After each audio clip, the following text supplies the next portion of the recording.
What is the cheapest way to get a second passport?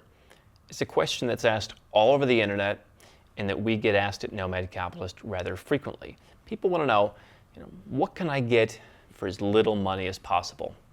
And in this video, I'm going to walk you through several different ways to inexpensively get a second passport, but I'm also going to discuss exactly who should take advantage of each of those ways. Because the reality is, when you ask, what's the cheapest, what's the fastest, what's the easiest, what I ask in return is, what's the purpose? What is the benefit for you of having a second passport? We talk a lot about what are the benefits, and you can click here on our YouTube and you can find that video. What are the benefits of dual citizenship? But someone who is looking to acquire a second citizenship in order to avoid a potentially costly tax event that's coming up, that person's needs for what's cheap are going to be a lot different than someone who's saying, I'm looking for a plan B in case something happens in my country, or in case maybe I start a business someday and I want to be able to leave, or I want to retire there. What's cheap for one person may not be cheap for next.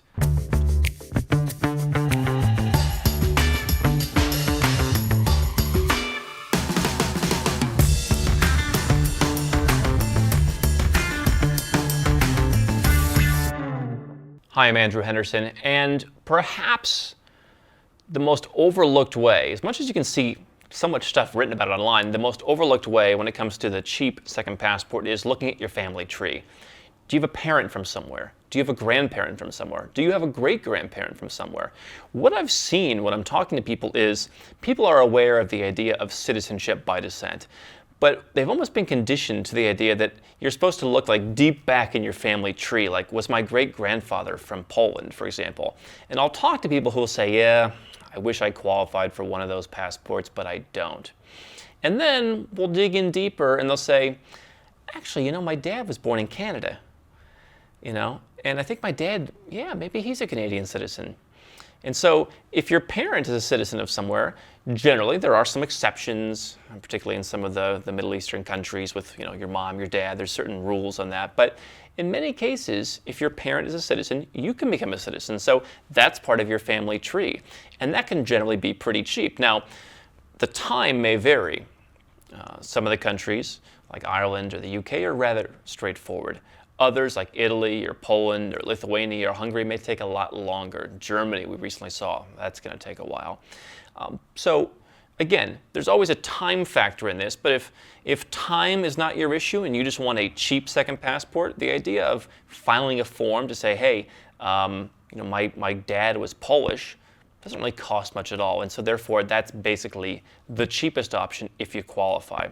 The next cheapest option is going to be naturalization. This is what most people are talking about on the internet when you find these videos where they say, 5 easy passports you can get by living on a beach. And naturalization is where you're going to go down to a country, you're going to get a residence permit, and you're going to start running out the clock, basically. So let's say you go, one of the most commonly talked about ones is Paraguay. I think that in the 3 years it'll take to be naturalized, they may change some things, but okay, let's say you go to Paraguay and you sign up for your residence permit.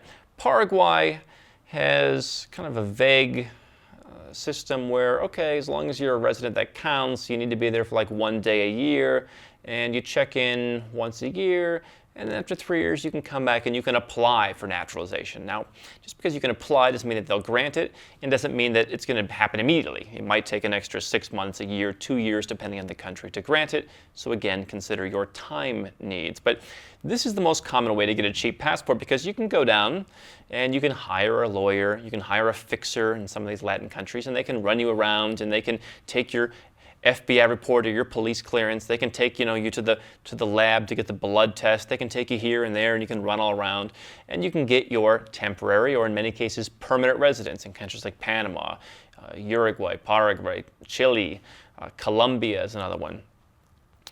Again, the challenge here is in the details, where some of these countries have vague rules where they say, we don't know how long you have to live here, but then sometimes they could change that rule later and they could make it to where you needed to live there. Sometimes there's a judge involved who will say, yeah, we don't think you've really integrated.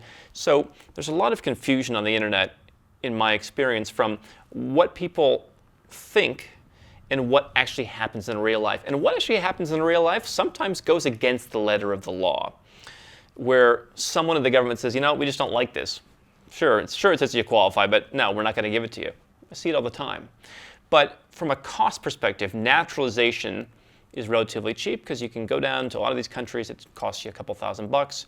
Even if there's a lot of government fees in a country like Panama, the Friendly Nations visa, not exactly cheap on the fees, but you could hire a pretty good lawyer and do it for, $7, $8, something like that, $1,000. The only issue for me is from an actuarial standpoint where if I'm depending on naturalization for my second passport, I might want to get 2 or 3 of them cooking in case one of them decides 5 years from now when it comes to apply that, oh, yeah, our mood has changed about people who have barely been here. Now, if you're looking to spend time in the country, that certainly makes it a lot easier, where you can say, hey, here's my apartment, here's my time in the country, here's all my ties. That certainly makes it easier. That makes it less risky. But if we're talking about cheap passports, those are 2 that won't cost you very much. And you can go and get your passport, whether it's immediately or even if you have to wait 3, 4, 5 years. What I would suggest is if you're the 6 or 7 figure entrepreneur who is here on our channel, and you're looking for a second passport, I always say time is money. Let's say you're making $1 million a year, 2,000 work hours in a year, that's $500 an hour that your time is valued at. Do you want to be going down to Peru and enrolling in a language school and showing up to a few classes every week, or filling out some forms or running around back and forth and getting blood tests? The answer might be no. And particularly if your goal is getting a second citizenship for some kind of financial reason, what I think is that for both the actual core financial benefit as well as the actual time involved, citizenship by investment for many folks is the cheapest way to go. Either citizenship by investment or a fast-track naturalization program where you invest money in real estate, for example, and based on that investment, certain types of people can come forward a year after making the investment and they can request citizenship. So it may be a donation for citizenship by investment, it may be an actual investment in a different country. But these countries have a lot less fluff. There's a lot less nonsense because you're putting money on the table. You're investing in the country. They say, okay, we're going to make the job easier for you. And so while that may not be the cheapest way for someone who just wants to retire in Peru and they're willing to put in the legwork now, it may not be the cheapest for someone who wants to go and live and study and work in the European Union and they have that grandfather who can help them do that. For a business person who's not looking to have a job, who's not looking for a place to retire, who's not looking for a safe haven, but more of a financial strategy, the actual time and cost benefit of just doing more of the business transaction, whether it's, again, Caribbean citizenship by investment, donate $100,000, or, oh, come over here and invest $300,000 in property and we'll walk you to the front of the line. We'll shorten the process for you. To me, Austria is an option that's commonly talked about where you bring 10 million euros into the country. There are other options that are much cheaper. Bulgaria is another one that's commonly talked about, where you invest or you just pay an upfront fee and you get a passport in 2 years. And there are others. And I think that there'll be more in the future. This, to me, is the future of the cheap citizenship, is people realizing that citizenship is a commodity that helps people get things done in this day and age. The romanticization really, in my opinion, is dwindling. And people are realizing we can give people citizenship, we can get money into our economy. And if you're making 6 or 7 figures, that's probably a lot cheaper. You can go back to running your business. You can focus on what you're doing.